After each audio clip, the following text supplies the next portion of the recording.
Alright, I need you to pay very close attention to what you're seeing right now. 2 drones, 2 cameras, one costs $300 less than the other. I'm going to give you 5 seconds to tell me which footage is from the drone that costs nearly $1,000 and which one is from the newcomer that nobody saw coming. If you can't tell the difference, you're not alone. And that's exactly why you need to watch this entire video. Because what I'm about to show you is going to completely change how you think about buying drones. A brand you've probably never heard of just walked onto the battlefield and threw down a challenge that DJI can't ignore. I'm talking about SkyRover and their new S1 model that's causing absolute chaos in the drone community right now. Stick with me until the end of this video, because I'm going to reveal something about this drone that even the manufacturer doesn't want to talk about. Something that explains why this thing performs the way it does. But first, we need to talk about how a company nobody knew existed 6 months ago is suddenly competing with the most dominant drone manufacturer on the planet.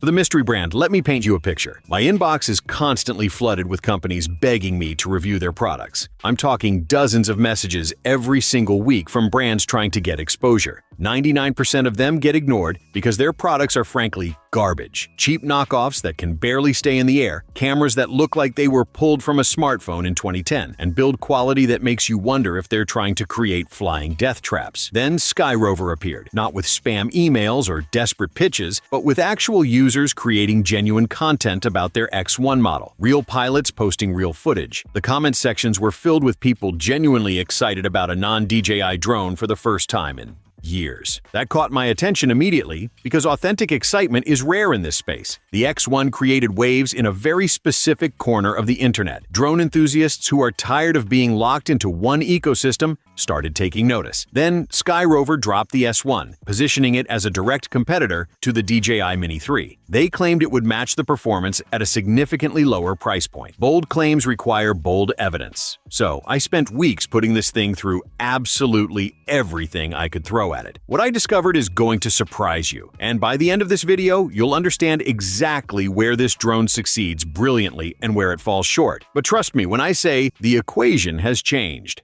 Specs that shouldn't exist. Let's rip off the band-aid and talk about what you're actually getting here. The SkyRover S1 features a 1/2-inch Sony sensor, which immediately made me skeptical. That's actually the same size as what you'll find in the Mini 3, which has a 1.3-inch sensor. The aperture on the S1 sits at f1.7 according to specs, though some reports suggest variations. On paper, these specs are actually competitive for a budget drone. But here's where things get interesting. This drone shoots 4K video at 60 frames per second with remarkably clean results. It captures 48-megapixel photos with RAW format support after the latest firmware update, giving you genuine flexibility in post-production. The codec is H.265, which means better compression and more detail retention. You get hyperlapse capability, panoramic stitching, and a full suite of manual video controls that actually work properly. The flight time reaches up to 40 minutes per battery in ideal conditions, which is exceptional for this class. The maximum transmission range is rated at 39,000 feet, approximately 12 kilometers, though I'll tell you later exactly how far I pushed it. Now for the game changer, forward-facing infrared obstacle avoidance sensors plus bottom-facing sensors. Let me emphasize why this matters. Budget drones typically skip obstacle avoidance entirely because the technology is expensive. The fact that SkyRover included it at this price point is borderline shocking. It's not omnidirectional like the Mini 4 Pro's advanced system, but having forward protection alone prevents probably 80% of common crash scenarios. The price? You can grab this directly from Amazon for around $270 for the standard package, or approximately $390 to $500 for the Fly More combo with multiple batteries. That puts it significantly below the Mini 4 Pro, which starts around $760, and positions it as an extremely aggressive value proposition. The pricing here is undeniable, but value means nothing if the performance doesn't deliver. So let's talk about whether this thing can actually fly.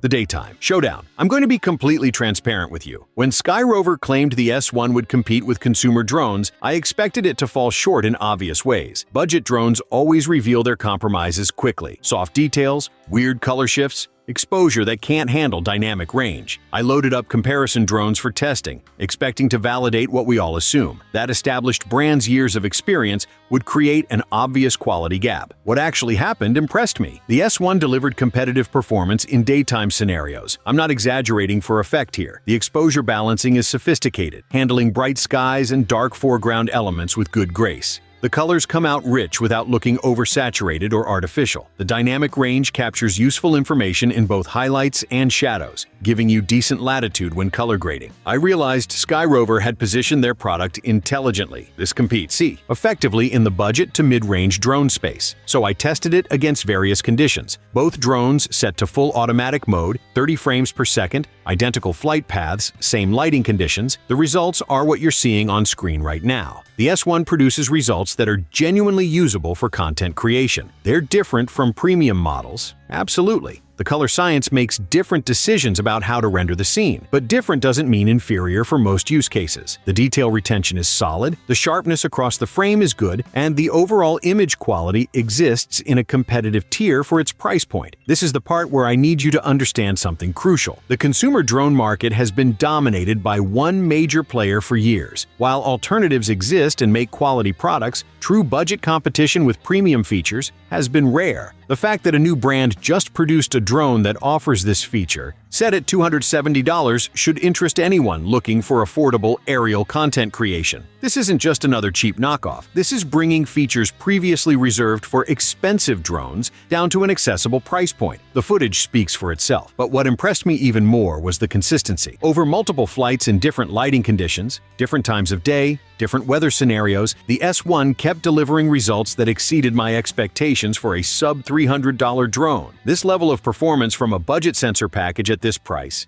is remarkable.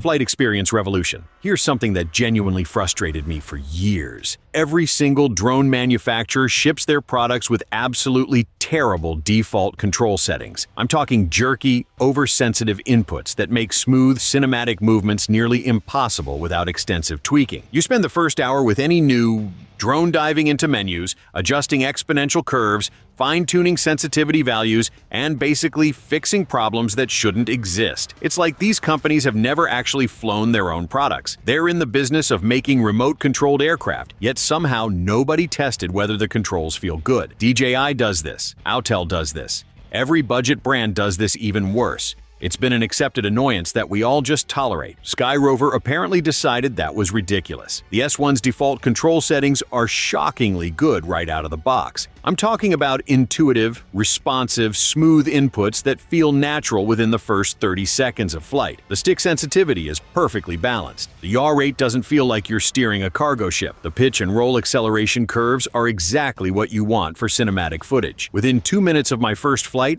I was executing complex movements with confidence. Flying forward while panning left, adding subtle altitude changes, all while maintaining perfectly smooth motion. These are maneuvers that typically take practice with each new drone as you adapt to its specific quirks. The S1 just works the way your brain expects it to work. Now, you absolutely can dive into the settings and customize everything if you want. Advanced pilots who prefer specific configurations will appreciate the granular control options. But the revolutionary part is that you don't have to. Beginners can fly this thing immediately and get great results.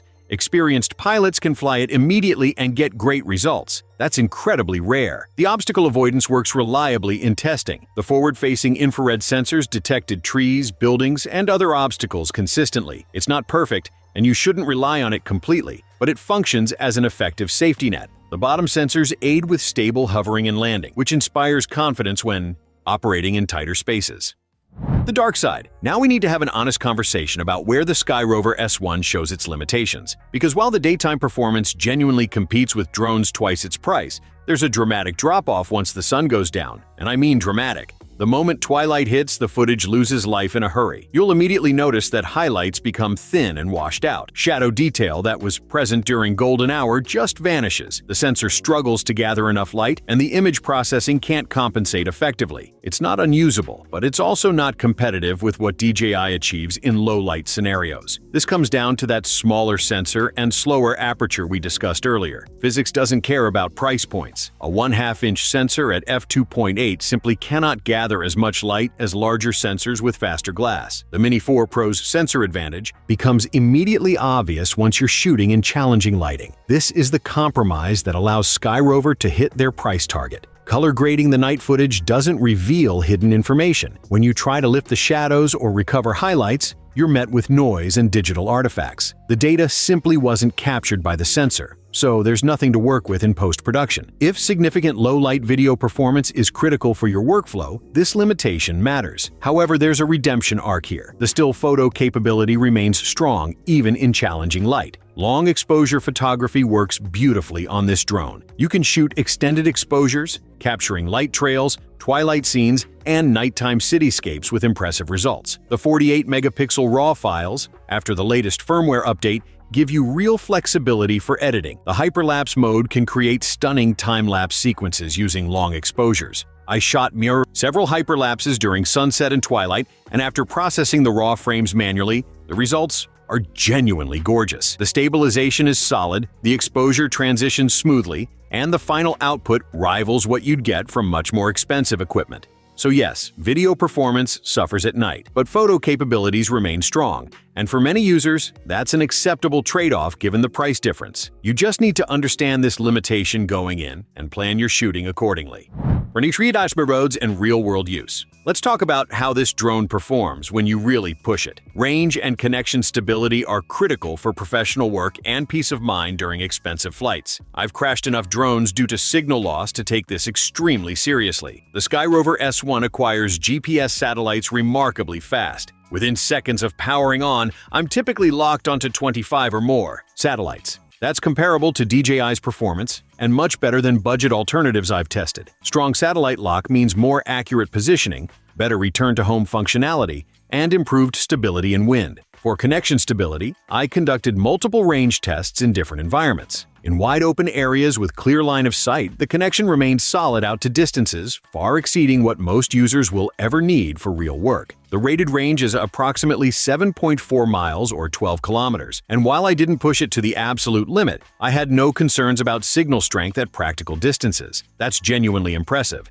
and far exceeds what most users will ever require. I did encounter one situation where the connection became unstable, but it was entirely environmental. I was sitting in my car behind a large metal structure, and the signal degraded noticeably. The moment I stepped outside and cleared the obstruction, full signal strength returned immediately. This is normal behavior for any drone using radio frequency transmission. Metal and dense obstacles interfere with signals. That's physics, not a product flaw. The intelligent flight modes work surprisingly well. The SkyRover S1 includes all the standard automated movements you'd expect: droney, rocket, circle, helix, and asteroid modes. These are the one-button cinematic shots that fly predetermined patterns automatically. They're useful for social media content and situations where you want consistent, repeatable movements. I tested the active track functionality extensively because this is where budget drones typically fail spectacularly. The tracking works, but with important caveats you need to understand. It will follow a moving subject like a cyclist or vehicle with reasonable accuracy.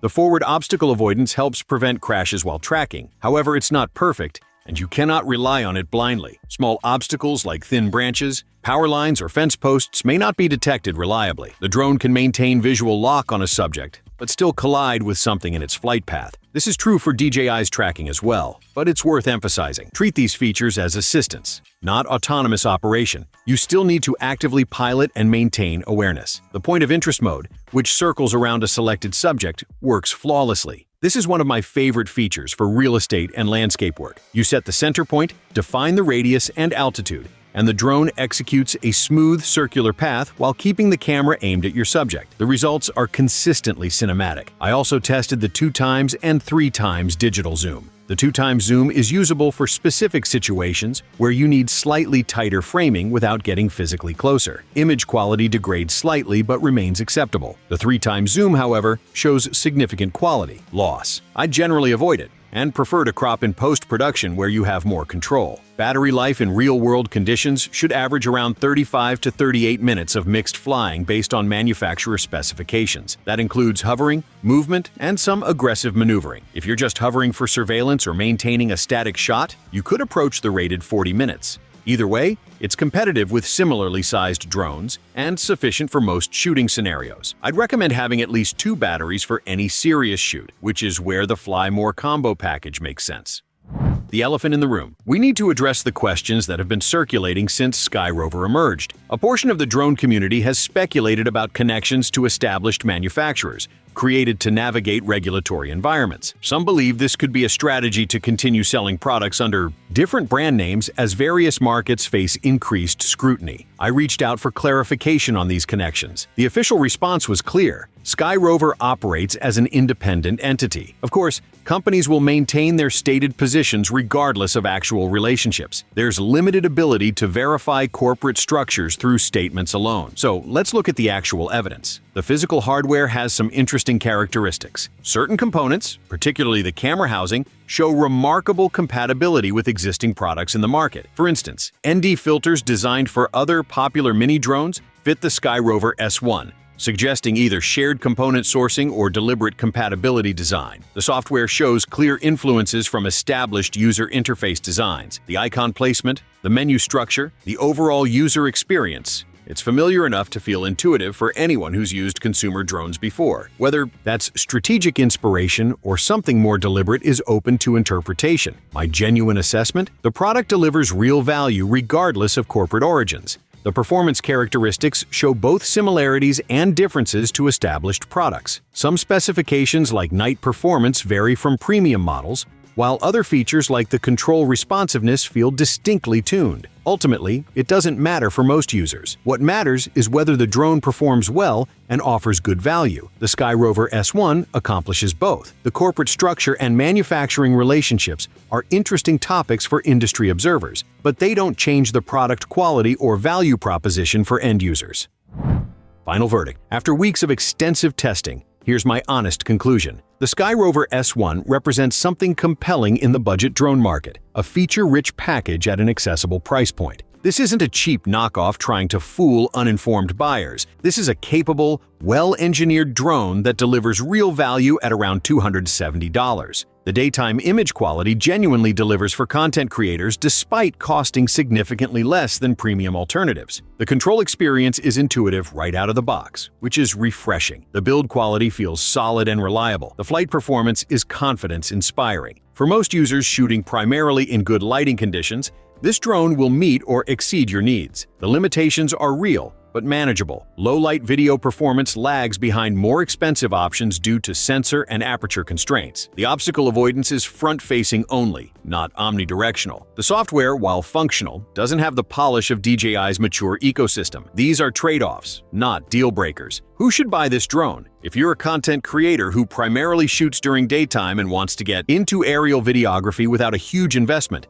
this is an excellent entry point. If you're getting into aerial photography and videography on a budget, this deserves serious consideration. If you want drone capabilities for social media content, travel vlogging, or creative projects, this delivers at a price point that makes sense. Who shouldn't buy it? If low-light video is critical for your work, spending more for better sensor technology and processing makes sense. If you need omnidirectional obstacle avoidance for complex environments, premium models justify their cost. If you're already deeply integrated into a specific ecosystem with multiple batteries and accessories, the economics of switching may not work out. I'm genuinely excited about what SkyRover represents for this industry. More options at accessible price points mean more people can explore aerial content creation. The fact that a company can enter this market and deliver competitive products at budget-friendly prices is fantastic for consumers. More competition typically drives innovation and better pricing across the board. If you found this review helpful, smash that like button and subscribe because I'll be covering interesting drone releases going forward. This is an exciting time for budget drone options, and I'm interested to see how the market develops. Drop a comment below telling me whether you think the S1 is worth it or what features matter most to you in a drone. And if you're curious about any specific aspects I didn't cover in detail, let me know, and I'll address them. The budget drone market just got more interesting. This is worth considering if you're shopping in this price range.